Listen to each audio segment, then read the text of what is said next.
நீங்கள் virtual Q ticket மட்டும் book பண்ணீங்கன்னா எந்த விதமான சார்ஜஸுமே இல்லாமல் ஈஸியாக புக் ஆயிரும். இதே இது நீங்கள் பிரசாதம் ஏதாவது செலக்ட் பண்ணீங்கன்னா கண்டிப்பாக நீங்கள் வந்து சார்ஜஸை பே பண்ணி தான் ஆகணும். எக்ஸ்ட்ரா சார்ஜஸாக 10 rupees நீங்கள் பே பண்ணணும் அப்படின்றதான் புதுசாக கொண்டு வந்திருக்க ரூல்ஸ். சரிங்களா? ஆக்சுவலாக நான் புக் பண்ண முயற்சி பண்ணேன். நான் புக் பண்ணாமல் பாதியில பின்னாடி திரும்பி வெளியில் வந்துட்டேன். வெளியில் வந்ததுனால எனக்கு என்ன ஆயிடுச்சு அப்படின்னா என்னோட பழைய புக்கிங் பெண்டிங்லேயே நின்றுட்டு இருக்கு அப்படின்ற எரர் மட்டும் தான் காட்டிட்டு இருக்கும். இப்போ அந்த எரருக்கான சொல்யூஷனே கீழே காட்டுது. இது இப்போ புதுசாக இருக்கக்கூடிய அப்டேட். சரிங்களா? நீங்கள் இந்த இன்டர்நெட் சார்ஜஸ் நீங்கள் பே பண்ண அவசியமே இல்லை. நீங்கள் டைரெக்டாக ஆஃப்லைனில் போய் லைன்ல நின்று நீங்கள் வாங்கிக்கலாம். சரிங்களா? சபரிமலைக்கு போகிறதுக்கான விர்ச்சுவல் கியூ டிக்கெட் ஃப்ரீ. யாராவது ஒருத்தங்க உங்ககிட்ட இல்லை விர்ச்சுவல் கியூ டிக்கெட்ல எக்ஸ்ட்ரா காசு கலெக்ட் பண்ணுறாங்க, அதனால எனக்கு எக்ஸ்ட்ரா அமௌண்ட் கொடுங்கன்னு கேட்டாங்கன்னா தயவு செஞ்சு கொடுக்காதீங்க. சுவாமி சரணம் ஐயப்பா. அனைத்து ஐயப்பமார்களுக்கும் என்னோட பாத நமஸ்காரங்கள். நம்மளோட எல்லா சோசியல் மீடியாலையும் சபரிமலையில ஒரு முக்கியமான விஷயம் காட்டு தீ மாதிரி பரவிட்டு இருக்கு. என்ன அப்படின்னா கேரளாக்காரங்க ரொம்ப மோசம். குறிப்பாக திருவிதாங்கூர் தேவசம் போர்டு ரொம்பவே மோசம். என்ன பண்ணிட்டாங்கன்னா டிக்கெட் புக்கிங்க்கு 10 ரூபா சார்ஜஸ் போடுறாங்களாம் அப்படின்ற மாதிரியான ஒரு ரூமர்.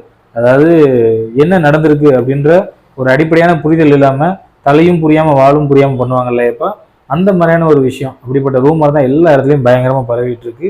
ஸோ வாங்க அவங்க ஒரு வெப்சைட்டில் ஆக்சுவலாக என்ன மாற்றிருக்காங்க, சார்ஜஸ் உண்மையிலே கலெக்ட் பண்ணுறாங்களா இல்லையா, அதோட உண்மைத்தன்மை என்ன அப்படின்றத இந்த வீடியோவில் நம்ம டீட்டெயிலாக பார்க்க போகிறோம். வீடியோ முழுமையாக பாருங்கள். அதே மாதிரி யார் யாரெல்லாம் அந்த குழப்பத்தில் இருப்பாங்கன்னு தோணுதோ அவங்களுக்கும் இந்த வீடியோவை ஷேர் பண்ணுங்கள். ஸோ முதல்ல வெப்சைட்டில் ஆல்டர் பண்ணியிருக்காங்களா, எதுவும் ஆட் பண்ணியிருக்காங்களா அப்படின்றத பார்க்கலாம்.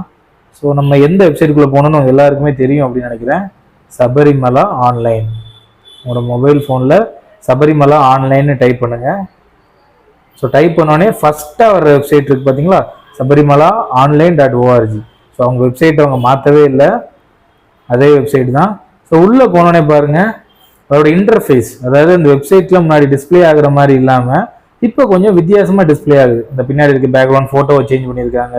அந்த லாகின் பார்த்தீங்கன்னா முன்னாடி இதில் வந்து சிஸ்டமில் இப்படி தான் ஷோ ஆகும். ஆனால் பாருங்க ஃபோன்லேயே இந்த மாதிரி ஷோ ஆகிற மாதிரி பண்ணியிருக்காங்க பார்த்தீங்களா.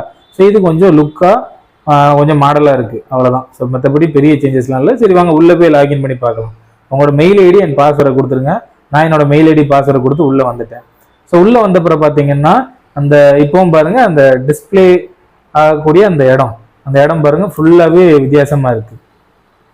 ஸோ இப்போ நீங்கள் விர்ச்சுவல் கியூ டிக்கெட் புக் பண்ண போறீங்கன்னா அந்த விர்ச்சுவல் கியூ அப்படின்னு முதல்ல இருக்குல்ல அந்த ஆப்ஷனை கிளிக் பண்ணணும். ஸோ அதாவது காணிக்கை, அங்கே ஏதாவது நீங்கள் காணிக்கை செலுத்த போறீங்கன்னா காணிக்கை கிளிக் பண்ணலாம். மூணாவதாக இருக்கக்கூடிய பாருங்க பில்கிரிம் கைடு. பில்கிரிம் கைடு அப்படின்னா என்ன அப்படின்னா இதை கிளிக் பண்ணீங்கன்னா இன்னொரு லிங்க் ஓப்பன் ஆகும். ஸோ அது மூலமாக உங்களுக்கான சில இன்ஃபர்மேஷன்ஸ் கிடைக்கும். சபரிமலை சன்னதி எப்பப்போ திறக்கப்படுது, மூடப்படுது, அண்ட் போகக்கூடிய பாதை என்ன, முக்கியமான கான்டாக்ட் நம்பர் என்ன அப்படின்ற மாதிரியான தகவல்லாம் கிடைக்கும். ஸோ இதை கிளிக் பண்ணோடனே பார்த்தீங்கன்னா இன்னொரு பேஜ் வந்து ஓப்பன் ஆயிரும். ஸோ அந்த பேஜில் என்ன வேணுமோ அதை நீங்கள் சர்ச் பண்ணி பார்த்துக்கலாம். இட்ஸ் ஜஸ்ட் லைக் தட் இன்ஃபர்மேஷனை நீங்கள் பார்க்கறதுக்காக மட்டும்தான் அந்த பில்கிரிம் கைடு அப்படின்ற ஆப்ஷன். பஸ் டிக்கெட் புக்கிங் கேரளாக்குள்ளேயே நம்ம போக்குவரத்துக்காக பஸ் டிக்கெட்டை புக் பண்ணுறதுக்கான அந்த லிங்க்கும் இதில் எக்ஸ்ட்ரா கொடுத்துருக்காங்க. ஆக்சுவலாக முன்னாடி எல்லாம் இருந்தது தான். எங்கே இருக்கும் முன்னாடி இருந்திருக்கும் அப்படின்னா இந்த 3 கோடு மார்க் பார்த்தீங்களா, இதை கிளிக் பண்ணோன்னே வரும். ஆனால் இதில் பெரும்பாலும் யாரும் யூஸ் பண்ண மாட்டாங்க, யாருக்கும் தெரிய மாட்டேங்குன்னு சொல்லிட்டு இதை இப்படி ஓப்பன் ஆனாலே டேஷ்போர்டில் இது காட்டுற மாதிரி கொடுத்துருக்காங்க. சரிங்களா? ஸோ கீழே பாருங்கள் அந்த ரீசெண்ட் அப்டேட்ஸ். ஸோ இந்த ரீசெண்ட் அப்டேட்ஸ் இந்த இடத்துல ஒரு பெரிய விஷயம் எதுவுமே போடலை. நம்ம என்ன பண்ணலாம் அப்படின்னா விர்ச்சுவல் கியூ கிளிக் பண்ணி உள்ளே போய் பார்க்கலாம். சரிங்களா? நான் விர்ச்சுவல் கியூ கிளிக் பண்ணி உள்ளே வந்துட்டேன். ஸோ அந்த பழைய பேஜ் அப்படியே வந்துருச்சு பாருங்கள். ஸோ இப்போ எனக்கு அக்டோபர் மாதத்துக்கான டிக்கெட் எல்லாமே ஸ்லோ ஆகிட்டு இருக்கு. ஸோ முதல்ல ஏதாவது புதுசாக கைட்லைன்ஸ் ஆட் பண்ணியிருக்காங்களா அப்படின்னு பார்க்கலாம். இந்த இடத்துல லாஸ்ட் 2 பாயிண்டை நோட் பண்ணுங்க. ஸோ இதில் தான் சில அப்டேட்ஸ் இருக்கு. ஸோ லாஸ்ட்டுக்கு முன்னாடி உள்ள பாயிண்டை பாருங்க. Internet charges of 10 rupees will be charged per transaction only for prasadam booking. அது மாதிரி கீழே ஒன்று போட்டிருக்காங்க பாருங்க, internet charges will not be levied on virtual queue bookings. அதாவது இந்த வெப்சைட் மூலமா, இதுதான் ஒரே ஒரு வெப்சைட், இந்த வெப்சைட் மூலமா நீங்க விர்ச்சுவல் கியூ டிக்கெட் புக் பண்ணும்போது உங்களுக்கு எந்த விதமான சார்ஜஸும் பிடிக்க மாட்டாங்க. எப்போ சார்ஜஸ் பிடிப்பாங்க 10 ரூபா அப்படின்னா பிரசாதம் புக்கிங் அப்போ எக்ஸ்ட்ரா 10 rupees சார்ஜ் பண்ணுவேன் அப்படின்னு இதில் போட்டிருக்காங்க. சரிங்களா? ஸோ அது ரெண்டையுமே நம்ம டெமோ பண்ணி பார்த்துடலாம். ஸோ அது போக மீதி ஏதாவது மாற்றிருக்காங்க அப்படின்னா வேறு எந்த சேஞ்சஸுமே கிடையாது. பழைய மாதிரி தான். 5 வயதுக்கு கீழே உள்ள குழந்தைங்களுக்கு விர்ச்சுவல் கியூ டிக்கெட் தேவையில்லை. 5 வயசுக்கு மேலே உள்ள எல்லாருக்கும் விர்ச்சுவல் கியூ டிக்கெட் தேவை அப்படின்றத அந்த பாயிண்ட்ல போட்டிருக்காங்க. அதே மாதிரி உமன்ஸ் கேண்டிடேட்டாக இருந்தாங்க அப்படின்னா 10 வயதிற்கு மேற்பட்ட 50 வயதுக்கு உட்பட்ட பெண்கள் யாரும் சபரிமலைக்கு வர்றதுக்கு அனுமதி கிடையாது அப்படின்றது தான் இந்த பாயிண்ட்ல நோட் பண்ணியிருக்காங்க. அதாவது ஒரு ரெஜிஸ்டர் ஐடி மூலமா 10 டிக்கெட் வரைக்கும் புக் பண்ணலாம் அப்படின்னு சொல்லி போட்டிருக்காங்க. சரிங்களா? டிக்கெட் புக்கிங்க்கு Aadhaar card, passport, voter ID, so இது போன்ற விஷயங்களை பயன்படுத்திக்கலாம் அப்படின்னு தான் போட்டிருக்காங்க. சரியா? ஸோ இப்போ இந்த 10 ரூபீஸ் சார்ஜ் எப்போ கலெக்ட் பண்ணுறாங்க, எப்போ கலெக்ட் பண்ணலை அப்படின்றத பற்றி பார்க்கலாம். டிக்கெட் புக் பண்ணுறவங்களுக்கு எல்லாருக்குமே தெரிஞ்சிருக்கும். என்னன்னா, நம்ம இந்த விர்ச்சுவல் கியூ டிக்கெட் புக் பண்ணும்போது பிரசாதத்தையும் சேர்த்து புக் பண்ணலான்னு சொல்லிட்டு வாங்க அது எப்படி அப்படின்றத பார்ப்போம். முதல்ல நான் செல்ஃப் அப்படின்னு கொடுத்துக்கிறேன். ஏன்னா ஒரு டெமோக்காக தான், எனக்கு மட்டும் தான் புக் பண்ணி நான் பார்க்க போகிறேன். நான் செல்ஃப் அப்படின்னு கொடுத்த பிற பாருங்க, அந்த ஓப்பன் ஆயிருக்க பேஜில் கீழே பார்த்தீங்கன்னா பிரசாதம் புக்கிங் வருது பார்த்தீங்களா? அரவணம், அப்பம், அபிஷேக நெய் அண்ட் மஞ்சள், குங்குமம், விபூதி, இதெல்லாம் எவ்வளோ அப்படின்னு இங்கேயே காட்டிட்டு இருக்கு. தென் நான் வேணும்னா அந்த குவான்டிட்டி எவ்வளவோ அந்த குவான்டிட்டி செலக்ட் பண்ணி நான் போடலாம். ஸோ இப்போதைக்கு எனக்கு இதெல்லாம் தேவையில்லை. அதனால என்ன பண்ணேன், இந்த ஏரியாவை நான் டச்சே பண்ணல. டச் பண்ணாமல் ஒன்லி நான் இப்போ என்ன பண்ணியிருக்கேன், ஒரு டேட் செலக்ட் பண்ணியிருக்கேன், அதுக்கான ஸ்லாட்டை செலக்ட் பண்ணியிருக்கேன். செலக்ட் பண்ணிட்டு ஆட் டு விஷ் லிஸ்ட் கொடுக்குறேன். ஸோ பாருங்க ப்ரொசீட் பண்ணவான்னு கேட்குது. நான் மறுபடியும் ப்ரொசீட் கொடுத்துட்றேன். ஸோ இப்போ பாருங்க மறுபடியும் ப்ரொசீட் பண்ணவான்னு கேட்குது. பாருங்க எந்த சார்ஜஸுமே அதில் காட்டலை. ஸோ அமௌண்ட் 0 காட்டுது பார்த்தீங்களா? ஸோ ப்ரொசீட் கொடுத்துட்டேன். இப்போ பாருங்க எனக்கான விர்ச்சுவல் கியூ டிக்கெட் இங்கே ஜென்ரேட் ஆயிடுச்சு. சரிங்களா? ஸோ நான் இப்போ என்ன பண்ணுறேன்னா, இந்த டிக்கெட்டை நான் இப்போ உடனே கேன்சல் பண்ணிடுறேன். பாருங்க எனக்கு ஃபோனுக்கு மெசேஜ் வந்துருச்சு. நான் கேன்சல் பண்ணிடுறேன். ஏன் அப்படின்னா ஒன்லி உங்களுக்கு டெமோக்காண்டி தான் புக் பண்ணேன். ஸோ இப்போ எப்போ சார்ஜ் பிடிப்பாங்க, எவ்வளோ சார்ஜ் பிடிப்பாங்க அப்படின்றத பார்த்துடலாம். ஸோ நம்ம மறுபடியும் விர்ச்சுவல் கியூ அப்படின்ற பேஜுக்குள்ளே போகிறேன். ஸோ இப்போ நான் மறுபடியும் என்ன பண்ணுறேன்னா, ஒரு டேட் அண்ட் ஸ்லாட் செலக்ட் பண்ணிவிட்டு நான் எனக்கு தான் டிக்கெட் புக் பண்ண போகிறேன். செல்ஃப்னு கொடுத்துக்கிறேன். தென் இப்போ பாருங்கள் பிரசாதம் காட்டிகிட்டு இருக்கு.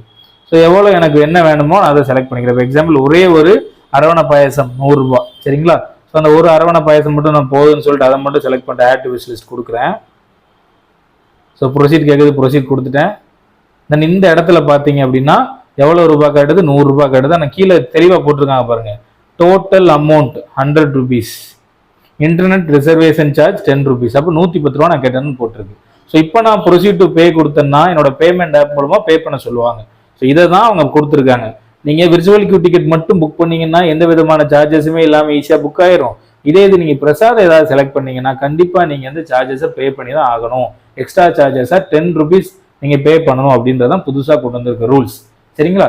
ஸோ இப்போ உங்களுக்கு தோணலாம், நீங்கள் ஒரே ஒரு பிரசாதம் மட்டும் செலக்ட் பண்ணியிருக்கீங்க சாமி, அதனால தான் உங்களுக்கு 10 ரூபா காட்டுதா, இப்போ நாங்கள் எல்லாமே வேணும் செலக்ட் பண்ணால் அதிகமாக காட்டுமான்னு கேட்டிங்கன்னா அப்படி கிடையாது. எவ்வளவு நீங்கள் பிரசாதம் மேக்ஸிமம் குவான்டிட்டி எவ்வளோ புக் பண்ண முடியுமோ அவ்வளோத்தையும் புக் பண்ணலாம். அப்படி புக் பண்ணாலும் உங்களுக்கு 10 ரூபா தான். வாங்க அதையுமே இதில் செக் பண்ணி பார்த்துடலாமே. நான் அப்படியே பேக் மட்டும் போகிறேன். ஸோ பேக் போயிட்டு நான் மறுபடியும் புக் பண்ண ட்ரை பண்ண போகிறேன். இதில் இன்னொரு அப்டேட்டு விட்டுருக்காங்க, என்னன்றதை பாருங்களேன், உங்களுக்கு காட்டுறேன். ஓகே ஓகே இந்த இதில் பாருங்க மை விஷ் லிஸ்ட் அப்படின்னு ஒன்று எக்ஸ்ட்ரா வந்திருக்கு பாருங்க. ஆக்சுவலாக நான் புக் பண்ண முயற்சி பண்ணேன். நான் புக் பண்ணாமல் பாதியில் பின்னாடி திரும்பி வெளியில் வந்துட்டேன். வெளியில் வந்ததுனால எனக்கு என்ன ஆயிடுச்சு அப்படின்னா, என்னோட பழைய புக்கிங் பெண்டிங்லேயே நின்றுட்டு இருக்கு. ஸோ நான் இப்போ என்ன பண்ணலாம், இதே டைரெக்டாக நான் ப்ரொசீட் கொடுத்து புக் பண்ணிடலாம். அதே பாருங்க பிரசாதம் ஒன்று காட்டிட்டு இருக்கு. எனக்கு நான் 100 ரூபா சார்ஜஸ், அதாவது 100 ரூபா சார்ஜஸ் நீங்கள் பே பண்ணணும் அப்படின்ற மாதிரி காட்டிட்டு இருக்கு. இதை நான் டைரெக்டாக புக் பண்ணலாம். ஓகேவா? இது வந்து முன்னாடி கிடையாது. இது கிடையாது, இந்த பேஜே காட்டாது. காட்டாமல் என்ன காட்டும்னா, நான் ஒரு டிக்கெட் புக் பண்ண ட்ரை பண்ணிட்டு வெளியில் வந்துட்டு மறுபடியும் நான் புக் பண்ண ட்ரை பண்ண என்ன வரும் தெரியுமா? பாருங்க, இப்போ you cannot make transaction until you available previous ticket booking அப்படின்ற எரர் மட்டும் தான் காட்டிட்டு இருக்கும். இப்போ அந்த எரருக்கான சொல்யூஷனை கீழே காட்டுது. இது இப்போ புதுசாக எடுக்கக்கூடிய அப்டேட். சரிங்களா? ஸோ இனிமேல் யாருக்கும் இந்த எரர் வராது. அப்படி வந்தால் நீங்கள் என்ன பண்ணலாம், இந்த கிளியர் விஷ் லிஸ்ட், ஸோ இதை மட்டும் நீங்கள் கிளியர் பண்ணாலே போதும். இப்போ திரும்ப நான் மறுபடியும் என்னோட ஐடிக்கு நான் டிக்கெட் புக் பண்ண ட்ரை பண்ணேன்னா அந்த எரர் வராது. என்னால் என்ன பண்ண முடியும், டிக்கெட் புக் பண்ண முடியும். பாருங்க இப்போ அந்த கீழே அந்த எதுவுமே காட்டல பார்த்தீங்கன்னா அதை கிளியர் பண்ணிட்டேன். ஸோ இப்போ நான் என்ன பண்ணேன்னா மேக்ஸிமம் குவான்டிட்டி எவ்வளோ வாங்க முடியுமோ நான் எல்லாத்தையும் செலக்ட் பண்ணிக்கிறேன். அதிலே குவான்டிட்டி காட்டும், நம்ம குவான்டிட்டி போட முடியாது. ஓகேவா? ஸோ மேக்ஸிமம் நான் 425 ரூபாய்க்கு என்னால் வாங்க முடியும், எல்லா பிரசாதமும் சேர்த்து. ஓகேவா? ஸோ இப்போ நான் ஆட் டு விஷ் லிஸ்ட் கொடுக்குறேன். பாருங்க ப்ரொசீட் காட்டுது, நான் ப்ரொசீட் கொடுக்குறேன். அடுத்த பேஜ் வந்துருச்சு. இதில் பாருங்க 425 ரூபா நான் வாங்கக்கூடிய பிரசாதத்தோட மதிப்பு எக்ஸ்ட்ரா 10 ரூபீஸ் இன்டர்நெட் சார்ஜஸ் அப்படின்னு சொல்லி அவங்க போட்டிருக்காங்க. ஸோ அப்போ நீங்கள் வெறும் ஒரு பிரசாதம் வாங்கினாலும் சரி, இல்லை மொத்தமாக எவ்வளோ வாங்க முடியுமோ மேக்ஸிமம் எல்லாத்தையும் வாங்கினாலும் சரி, உங்களுக்கு 435 ரூபா சார்ஜஸ் அவங்க பிடிப்பாங்க. ஸோ இதுதான் உங்களுக்கு இந்த வீடியோவில் சொல்ல வருது. இந்த அப்டேட்ஸ் எல்லாமே கொஞ்சம் நல்ல அப்டேட்ஸ் தான். ஆனால் இன்டர்நெட் சார்ஜஸ் அப்படின்றது நம்ம எதிர்பார்க்காம கொடுத்த விஷயங்கள் தான். நீங்கள் இந்த இன்டர்நெட் சார்ஜஸ் நீங்கள் பே பண்ண அவசியமே இல்லை. நீங்கள் டைரெக்டாக ஆஃப்லைனில் போய் லைனில் நின்று நீங்கள் வாங்கிக்கலாம். சரிங்களா? ஒருவேளை நீங்கள் போகும்போது கூட்டம் அதிகமாக இருக்கும் அப்படின்னு நினைக்கிறீங்க அப்படின்னா நீங்கள் என்ன பண்ணலாம்னா, ஆன்லைனில் இது மாதிரி 10 ரூபா எக்ஸ்ட்ரா நம்ம சார்ஜ் பே பண்ணி நம்ம வாங்கிக்கலாம். சரிங்களா? இதுதான் இப்போ விட்டுருக்கக்கூடிய உண்மையான அப்டேட். தயவு செய்து போலியான தகவல்களை யாருக்கும் ஷேர் பண்ணாதீங்க. ஓகேவா? ஸோ உங்களுக்கு இது மூலமா ஒரு தெளிவு கிடைச்சிருக்கும் அப்படின்னு நம்புறேன். அதே மாதிரி இன்னொரு விஷயத்தையும் நான் இந்த இடத்துல உங்களுக்கு சொல்லிக்க விரும்புறேன். என்ன அப்படின்னா, இன்னொரு ரூமரும் பரவிட்டு இருக்கு. மண்டல காலம் மகர விளக்கு காலத்துல டிக்கெட் புக்கிங் ஓப்பன் ஆகும்போது எல்லாருக்கும் இன்சூரன்ஸ் சார்ஜஸ் அப்படின்னு 10 ருபீஸ் பிடிக்க போறாங்க அப்படின்ற மாதிரியான ஒரு ரூமரும் கிளம்பிட்டு இருக்கு. இது எதுவுமே ஒரு வரையறுக்கப்பட்ட விஷயம் கிடையாது. அது எல்லாமே கவர்மெண்ட் சைட்ல இருந்து அபிஷியலா உங்களுக்கு அப்டேட் பண்ணுவாங்க. உங்களுக்கு சார்ஜஸ் அவங்க கலெக்ட் பண்ண நினைச்சிருந்தாங்கன்னா எப்பயில இருந்து அவங்க கலெக்ட் பண்ண ஆரம்பிச்சிருக்கலாம். ஆனா இப்போ வரைக்கும் விர்ச்சுவல் கியூ டிக்கெட் எல்லாமே ஃப்ரீ தான். ஸோ இப்போ ரீசெண்டா விட்டுருக்கக்கூடிய அப்டேட்லயுமே அந்த மாதிரி எந்த தகவலுமே இல்லை. ஸோ இனிமேலும் வரப்போறது இல்லை. யாருமே எதை நினைச்சு கலங்க வேண்டாம். சபரிமலைக்கு போறதுக்கான விர்ச்சுவல் கியூ டிக்கெட் ஃப்ரீ.